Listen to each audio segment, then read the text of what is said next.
PTT और BSTC दोनों के अंदर एक सब्जेक्ट आता है हिंदी। अब हिंदी सब्जेक्ट है वो पीटीटी वालों के लिए सबसे ज्यादा बेनिफिट का है, क्योंकि इसके टोटल क्वेश्चन आते हैं 50। कितने क्वेश्चन आते हैं? 50। लेकिन नुकसान बीएसटीसी में भी नहीं देता ये, इसके 30 क्वेश्चन आते हैं बीएसटीसी के अंदर, और हिंदी के अंदर व्याकरण से रिलेटिव ही क्वेश्चन आते हैं। तो हमें हिंदी के व्याकरण के बारे में पूरी जानकारी लेनी है। तो व्याकरण के अंदर कुछ टॉपिक ऐसे हैं जो टॉपिक आपको स्वयं तैयार करने पड़ेंगे। जैसे मैं बात करूं पर्यायवाची। अब बताओ पर्यायवाची के अंदर समझाने के लिए क्या चीज है, मुझे ये बताओ। कोई चीज नहीं है समझाने के लिए। आग का पर्यायवाची जो है वही रहेगा, पानी का जो पर्यायवाची है वही रहेगा, यानी सभी पर्यायवाची है वो आपको याद करने पड़ेंगे। उसके अलावा बात करते हैं हम विलोम शब्द की, ये भी आपको ही तैयार करना पड़ेगा। विलोम शब्द है तो कहने का मतलब ये हो गया कि हिंदी के अंदर अभी जब हमारे दिमाग में ये आता है कि सर हमारी कोचिंग के अंदर अब आज से आपने क्लास स्टार्ट की है, तो हम बाकी हिंदी के अंदर ऐसा क्या टॉपिक पढ़े, जो ये टॉपिक मैं लिख रहा हूँ वो टॉपिक आपको स्वयं रेडी करने होते हैं। पर्यायवाची हो गया, विलोम शब्द हो गया, उसके अलावा मुहावरे हो गए, लोकोक्ति हो गई, लोकोक्ति हो गई। तो ये सारी चीजें क्या है आपको ही याद करनी होगी। लेकिन तो फिर हिंदी के अंदर ऐसे कौन से टॉपिक है जो हमें समझने होंगे, तो उनके लिए एक टॉपिक आता है संधि। क्या आता है? संधि। एक टॉपिक आता है समास। उसके अलावा उपसर्ग, प्रत्यय। इसके अलावा एक टॉपिक आता है कारक, एक टॉपिक आता है क्रिया।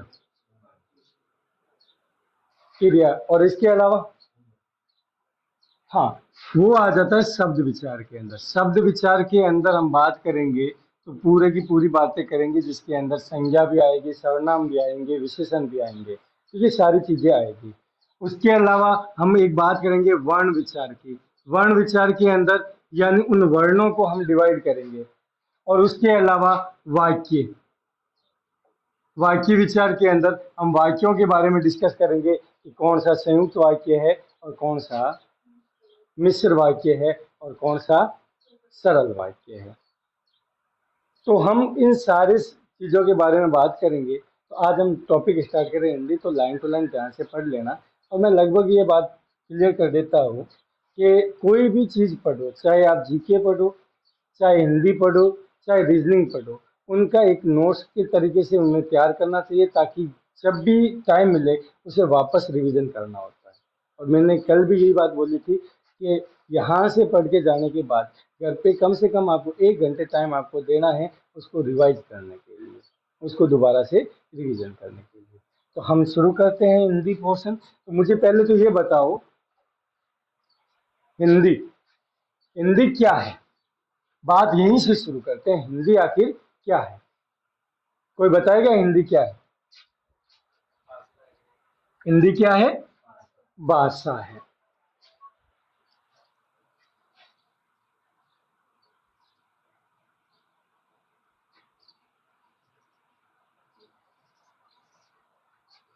आपने क्या बोला? हिंदी क्या है?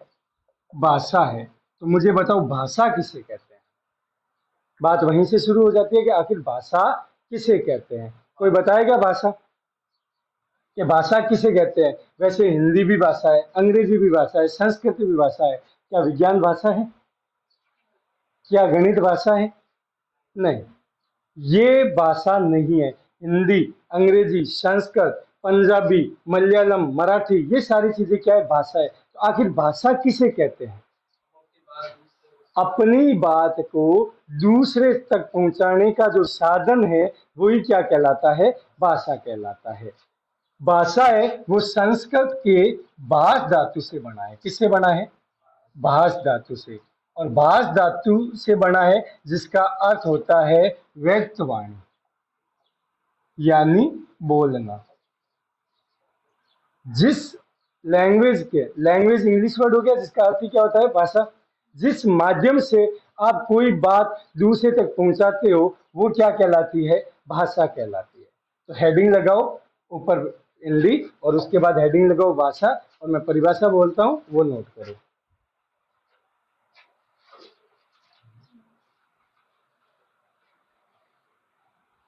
लगा लिया हेडिंग, लिखो भाषा। कभी भी कोई टॉपिक लिखते हैं ना तो हेडिंग के बाद में जगह खाली छोड़ के यहां से लिखना शुरू किया जाता है ताकि आपको पता रहे कि हम किसकी परिभाषा लिख रहे हैं। तो इसमें लिखिए, भाषा शब्द संस्कृत के भास धातु से बना है। भाषा शब्द संस्कृत के भास धातु से बना है।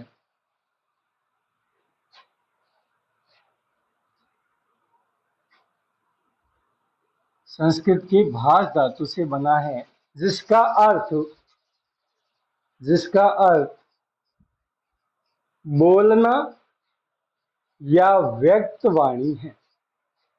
जिसका अर्थ बोलना या व्यक्त वाणी है। यानी भाषा शब्द है वो किससे बना है, भास धातु से, जिसका अर्थ क्या है, बोलना या व्यक्त वाणी है। यानी अगर हम दूसरे शब्दों में बात करें, अपनी लैंग्वेज में बात करें, अर्थात अपने मन की बात को दूसरे तक पहुंचाना ही क्या कहलाता है, भाषा कहलाता है। तो लिख लो, अर्थात अपने मन के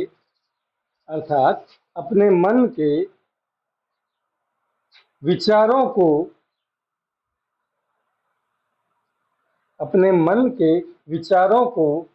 दूसरों के सामने प्रकट करने के माध्यम को भाषा कहते हैं। क्या लिखा, अपने मन के विचारों को दूसरों के सामने प्रकट करने के माध्यम को क्या कहते हैं, भाषा कहते हैं। यानी आपके मन में जो भी विचार आ रहा है वो दूसरे के सामने कैसे दर्शाओगे, उसे ही आप क्या बोलोगे, भाषा बोलोगे। चलो, अगर आपने बोल के बता दिया तो वो तो क्या हो गई, भाषा हो गई। मान लो आप बोल के नहीं बता रहे हो, किसी को कोई बात लिख के बता रहे हो, तो उसे आप क्या बोलोगे, उसे बोलोगे लिपि। लिपि किसे कहते हैं, भाषा का लिखित रूप। भाषा का लिखित रूप क्या कहलाता है, लिपि कहलाता है। अब लिपि में भी कई प्रकार की लिपियां हो जाती है, हमें इतनी गहराई में नहीं जाना, हमें तो केवल इतना ही ध्यान रखना है अपनी लिपि क्या है। अपनी जो भाषा है हिंदी भाषा की लिपि क्या है, हिंदी भाषा की लिपि क्या है, देवनागरी। देवनागरी लिपि की, अब लिपि का मतलब क्या हो गया, लिपि का मतलब हो गया लिखने का ढंग, लिखने का तरीका। अब देवनागरी लिपि है वो कैसे लिखी जाती है, बाएं से दाएं लिखी जाती है या दाएं से बाएं लिखी जाती है, कहां से, बाएं से दाएं लिखी जाती है या दाएं से बाएं, यानी बाईं तरफ से हम शुरू करते हैं और दाईं तरफ हम एंड करते हैं। ये वाली, तो बताओ बाएं से दाएं, ये वाली दाएं से बाएं की है तो ये वाली लिपि किसमें होती है, जैसे उर्दू और लिखते हैं, उर्दू में देखना वो शुरू यहां से करेंगे और खत्म यहां पे करेंगे, और हम लिखते हैं तो हम शुरू इधर से करते हैं और खत्म उस साइड में करते हैं। यानी देवनागरिक नागरिक लिपि है वो बाएं से किस साइड में चलती है, दाईं तरफ चलती है। तो लिपि का मतलब समझ में आ गया कि लिपि क्या होती है, भाषा का लिखित रूप क्या कहलाता है, लिपि कहलाता है। तो लिखो,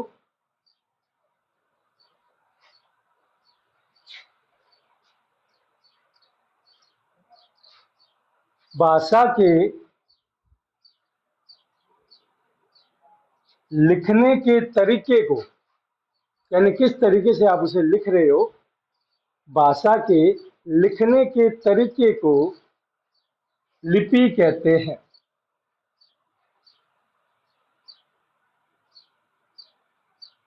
भाषा के लिखने के तरीके को लिपि कहते हैं। जैसे जैसे हिंदी भाषा की लिपि जैसे हिंदी भाषा की लिपि देवनागरी है। क्या है हिंदी भाषा की लिपि? देवनागरी है, जिसका तरीका, या लिख दो जिसका लिखने का तरीका बाएं से दाएं तरफ है। बात क्लियर हो गई है?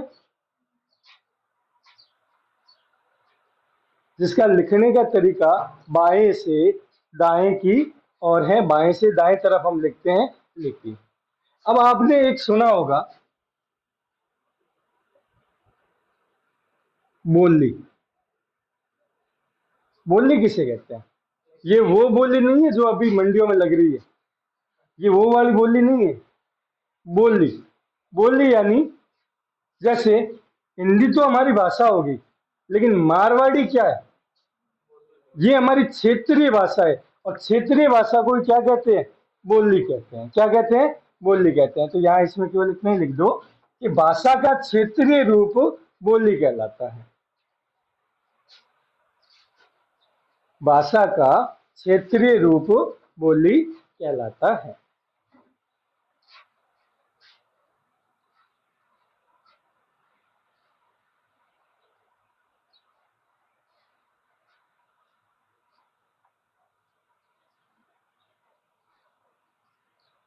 लिख दिया? भाषा के क्षेत्रीय रूप क्या कहलाता है?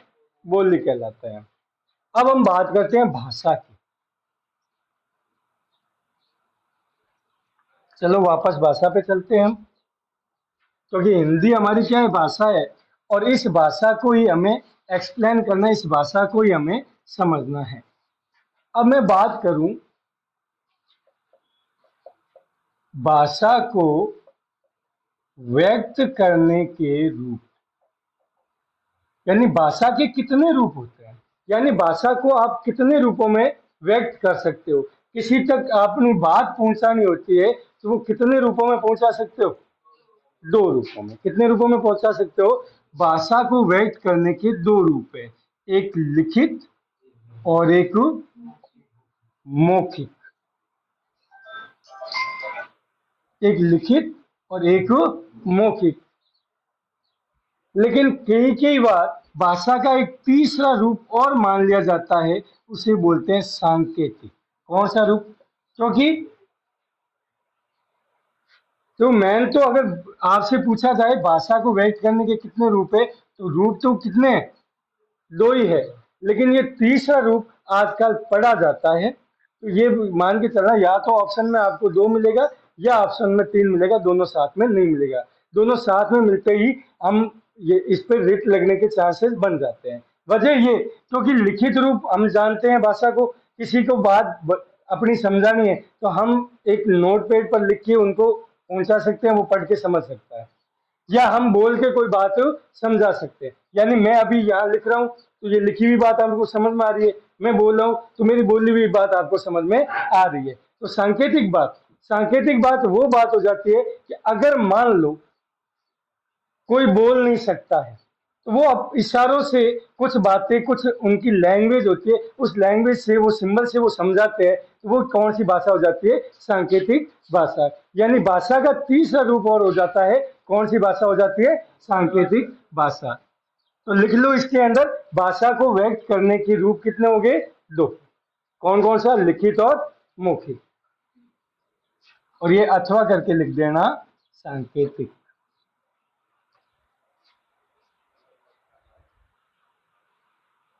दो, यानी भाषा को व्यक्त करने के रूप है। यानी भाषा को आप कितने रूपों में बांट सकते हो? दो रूपों से, मुख्य से, लिखित और मौखिक। और तीसरे रूप की हम बात करें तो तीसरा रूप भाषा का कौन सा हो सकता है? सांकेतिक। अब हम बात करते हैं भाषा के अंग या प्रकार। अब भाषा के अंग कितने होते हैं? यानी भाषा को अब जैसे लिखित रूप में बोलो चाहे मौखिक रूप में बोलो, तो भाषा को हम मुख्य रूप से कितने भागों में बांटते हैं? 3 भागों। कितने भागों में बांटोगे? 3 भागों में। जिसमें पहला सबसे छोटा भाग भाषा का कौन सा होता है? वर्ण। सबसे छोटा भाग भाषा का कौन सा होता है? वर्ण। जैसे हम हिंदी भाषा की बात करें तो हिंदी भाषा के अंदर सबसे छोटे वर्णों में कौन सी आ जाती है? बारकड़ी, क्या लेके श्री तक, या कह का कि ये जो छोटे वर्ण हो गए, जिसमें कहने का मतलब हो गया जिसके अंदर व्यंजन भी शामिल है और जिसके अंदर स्वर भी शामिल है। भाषा का दूसरा रूप क्या हो जाता है? वर्णों से मिलकर क्या बनते हैं? शब्द। क्या बनते हैं? शब्द। और तीसरा भाषा का रूप क्या हो जाता है? वाक्य। क्या बन जाता है? वाक्य। तो हम इन तीनों टॉपिक पे बात करेंगे। पहले हम पढ़ेंगे वर्ण विचार, फिर हम बात करेंगे शब्द विचार, और फिर हम बात करेंगे वाक्य विचार पर। ये सीधा सा लिख लो, भाषा के अंक कितने हैं? 3। पहला वर्ण, दूसरा शब्द, और तीसरा क्या हो गया? वाक्य।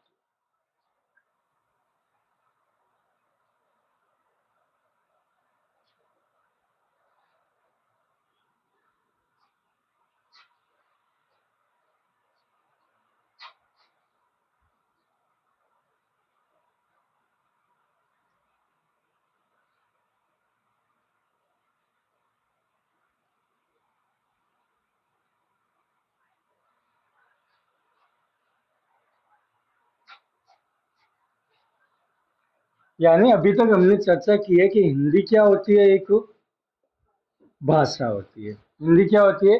भाषा। भाषा का मतलब, भाषा किसे कहते हैं?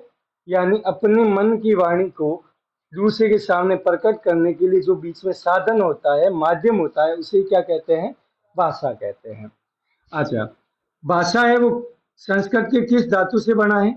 भाष धातु से बना है भाषा, जिसका अर्थ होता है व्यक्त वाणी या फिर बोलना। ठीक है। अब भाषा का लिखित रूप बोल दो या भाषा के लिखने का तरीका बोल दो, उसे आप क्या बोलते हो? लिपि बोलते हो। क्या बोलते हो? लिपि। अभी हम पढ़ रहे हैं हिंदी भाषा, तो हिंदी भाषा की लिपि कौन सी है? देवनागरी। कौन सी लिपि है? देवनागरी। और देवनागरी लिपि है, उसका लिखने का तरीका कैसा है? बाएं से दाएं की ओर, यानी इधर वाला भाग हमारा बायां होता है, उधर वाला दायां भाग। यानी हम इस साइड से लिखना प्रारंभ करते हैं और उस साइड में एंड करते हैं। लेकिन उर्दू की भाषा, उर्दू की जो लिपि है वो चेंज हो जाती है, तो इसलिए वो पीछे से लिखते हैं और आगे की तरफ खत्म करते हैं, और उनकी किताबें भी उल्टी ही ओपन होती है, तो उनका तरीका पूरा क्या हो जाता है? चेंज हो जाता है। तो ये बात होगी भाषा की। फिर हम बात करते हैं भाषा को व्यक्त करने के लिए लिखित और मौखिक 2 रूप है, और तीसरे रूप की बात करें तो वो सांकेतिक रूप है। अब आप बात करें भाषा के अंग, तो भाषा है वो 3 भागों में बंटी हुई है। पहले वर्ण, वर्ण से मिलकर बनता है शब्द, और शब्द से मिलकर बनता है वाक्य। तो अब हम पहले टॉपिक पे चलेंगे, वर्ण पर। वर्ण के अंदर जो व्यंजन और स्वर लिखे हैं वो क्या होते हैं? वैसे तो लगभग हमें नॉर्मली बातें पता है, उन्हें ही हमें आगे कैसे डिवाइड करना है, कैसे इनमें से घोष अघोष में चेंज हो जाते हैं, कौन से अलग प्राण महाप्राण में चेंज हो जाते हैं, उन्हीं के बारे में हम चर्चा करेंगे। तो अब हेडिंग लगाओ, वर्ण विचार। वर्ण विचार।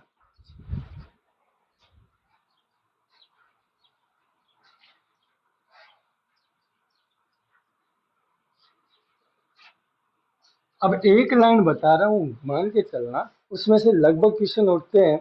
और इस बार भी रीट के अंदर जो हिंदी का जो एग्जाम था, सेकेंड लेवल हिंदी, उसके अंदर ये एक क्वेश्चन पूछा गया था। बिल्कुल छोटा सा क्वेश्चन है, लेकिन हम उस पर ज्यादा ध्यान नहीं देते। मुझे बताओ, भाषा का सबसे छोटा रूप क्या कहलाता है? छोटा रूप क्या होता है? वर्ण। भाषा का सबसे छोटा रूप क्या होता है? वर्ण होता है। लेकिन वहीं अगर हम बात करें तो ये कैसा रूप है? लिखित रूप। लिखित रूप।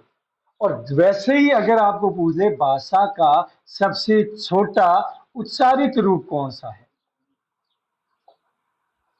भाषा का सबसे छोटा उच्चारित रूप कौन सा है? तो क्या हो जाएगा? ध्वनि। और यही क्वेश्चन आ रखा था, और ऑप्शन पहला ही ऑप्शन दे रखा था वर्ण, और प्रश्न पूछा था भाषा का सबसे छोटा उच्चारित रूप कौन सा है। और भाषा का हम इतना ही पढ़ते हैं, भाषा का सबसे छोटा, और पहला ही ऑप्शन हमें दिख गया वर्ण, और हमने कर दिया राइट। तो ये क्या हो गया हमारा? गलत। तो दोनों में डिफरेंस समझ लेना। भाषा का सबसे छोटा लिखित रूप तो कौन सा है? वर्ण है। और भाषा का सबसे छोटा उच्चारित रूप कौन सा है? ध्वनि है। तो ये लिखो,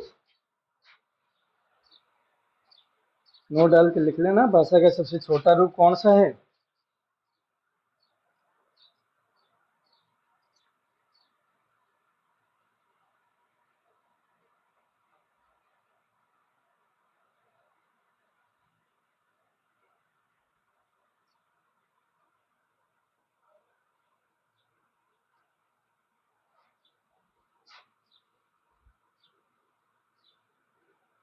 भाषा का सबसे छोटा रूप लिखित रूप हो गया वर्ण, और भाषा का सबसे छोटा उच्चारित रूप हो गया अपना ध्वनि।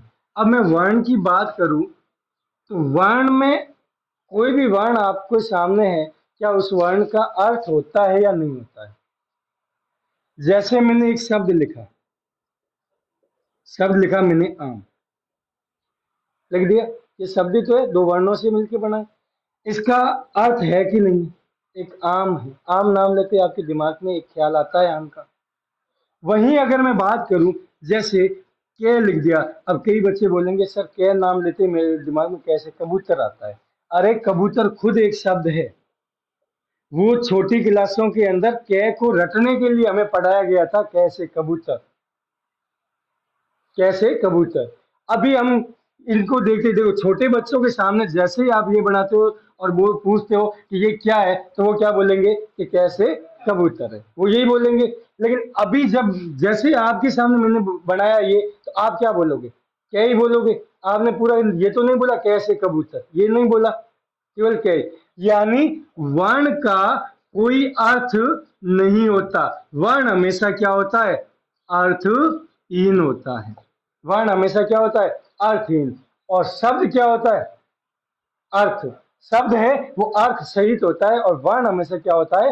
अर्थहीन होता है। तो ये एक लाइन और लिख लो, वर्ण हमेशा अर्थहीन होते हैं। वर्ण क्या होते हैं? अर्थहीन होते हैं।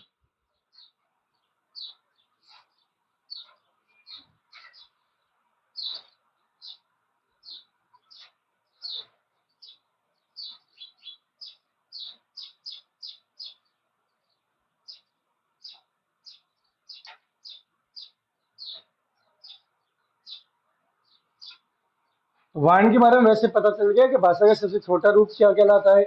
वर्ण कहलाता है। और वर्ण हमेशा क्या होता है? अर्थहीन होता है। अब हम बात करते हैं वर्ण के प्रकार। कि वर्ण है वो कितने प्रकार का होता है। तो वर्ण बताओ कितने प्रकार का होता है? अभी मैंने बताया था कितने प्रकार का होता है? दो। कौन कौन सा? पहला है स्वर, और दूसरा क्या है? व्यंजन। तो ये नोट कर लो, वर्ण दो प्रकार के होते हैं, यानी पूरी लैंग्वेज लिखवाने की आवश्यकता नहीं। इससे क्लियर होता है कि वर्ण के प्रकार कितने होते हैं? दो। पहला हो गया स्वर, दूसरा क्या हो गया? व्यंजन।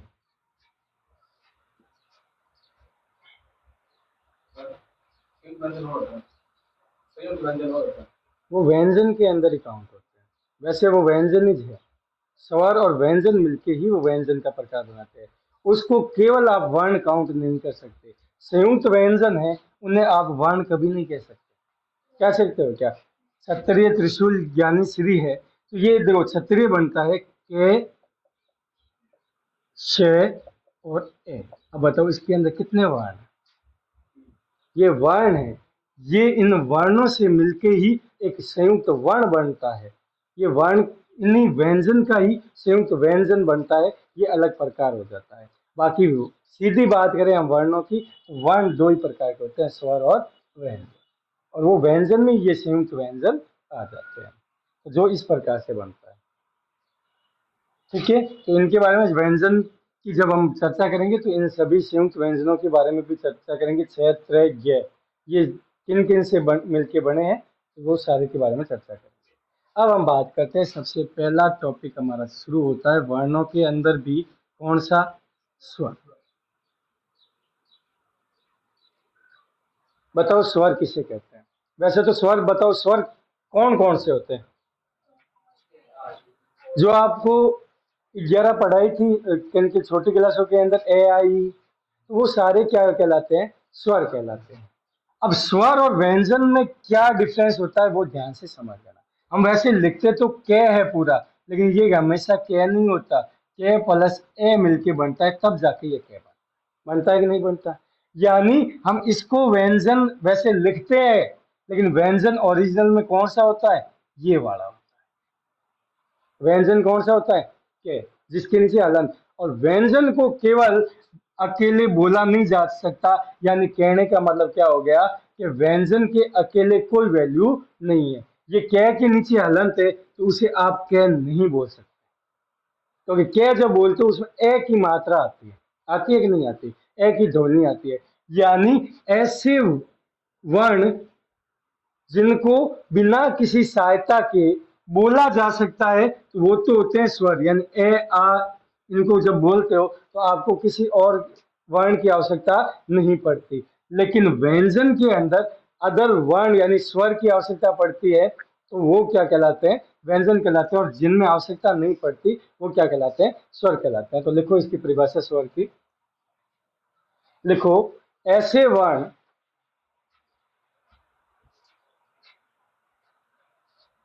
ऐसे वर्ण जिनका उच्चारण, ऐसे वर्ण जिनका उच्चारण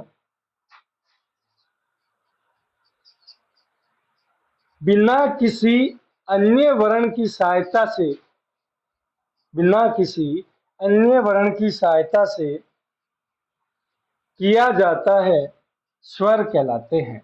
यानी स्वर के उच्चारण के लिए आपको किसी वर्ण की आवश्यकता, अदर वर्ण की आवश्यकता नहीं पड़ती।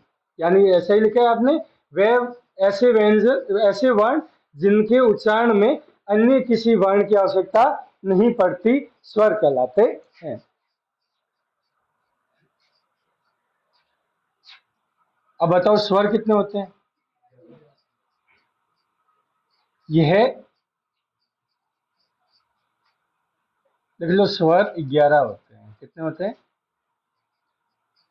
अब ये 11 कौन कौन से होते हैं वो भी मुझे को लिखवाने पड़ेंगे कि आप लिख लोगे? अब यहाँ से बोर्ड में से तो हटा दिया होगा, नहीं तो यहाँ मिल जाता आपको। कौन कौन से हो गया? ए, आ, आगे बोलो। ई, ई, उसके बाद ऊ, ऊ, उसके बाद री, फिर ए, फिर आई, ओ और औ। काउंट करो कितने हुए ये? कितने हुए ये? 11 हो गए। अब क्यों के दिमाग में ये रहा, सर हमें तो बचपन में ये दो सेकंड के स्वर में और पढ़ाए गए थे, अंग और अह। अंग और अह ये स्वर में नहीं आते, ये अलग डिवाइडेशन में चले जाते हैं, जिन्हें अयोग वहा बोला जाता है। ठीक है, तो इनको हम अलग से डिस्कस करेंगे। बाकी स्वर की जब बात की जाए तो स्वर के अंदर ये केवल और केवल कितने स्वर आते हैं? 11, ए आ से लेकर ओ औ तक। नोट कर लिया होगा। अब हम आगे बात करते हैं, स्वरों को अलग भागों में बांटते हैं। तो स्वर है, वैसे स्वर संख्या में तो कितने होते हैं? स्वर संख्या में तो 11 होते हैं, लेकिन स्वर के प्रकार कितने होते हैं ये बताओ। स्वर के प्रकार, अरविंद जी, स्वर के प्रकार कितने होते हैं? 3। कौन कौन से? पहला है, पहला है लघु, या फिर हम हास्व बोलते हैं, इसे बोला जाता है विश्व, क्योंकि है के नीचे यहाँ री की मात्रा होती है। होता है इसका उच्चारण, देखो हास्व बोलो चाहे विश्व बोलो, बाकी क्योंकि वहां उच्चारण कोई नहीं पूछता हमसे, लेकिन इसका उच्चारण होता है विश्व। पहला हो गया लघु या विश्व स्वर। दूसरा किसको? गुरु स्वर इसे कहते हैं। हाँ, मूल स्वर इन्हें कह सकते हैं।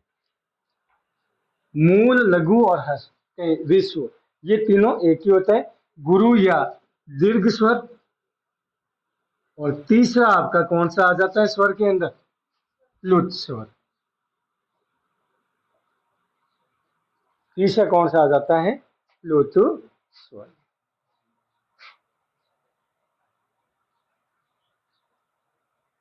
तो ये स्वर के 3 प्रकार हो गए, लघु, गुरु और प्लुत। अब कल का आपका काम यही रहेगा कि लघु स्वर कौन कौन से हैं, गुरु स्वर कौन कौन से हैं और प्लुत स्वर कौन कौन से हैं, वो कल मेरे को आके बताओ। ठीक है।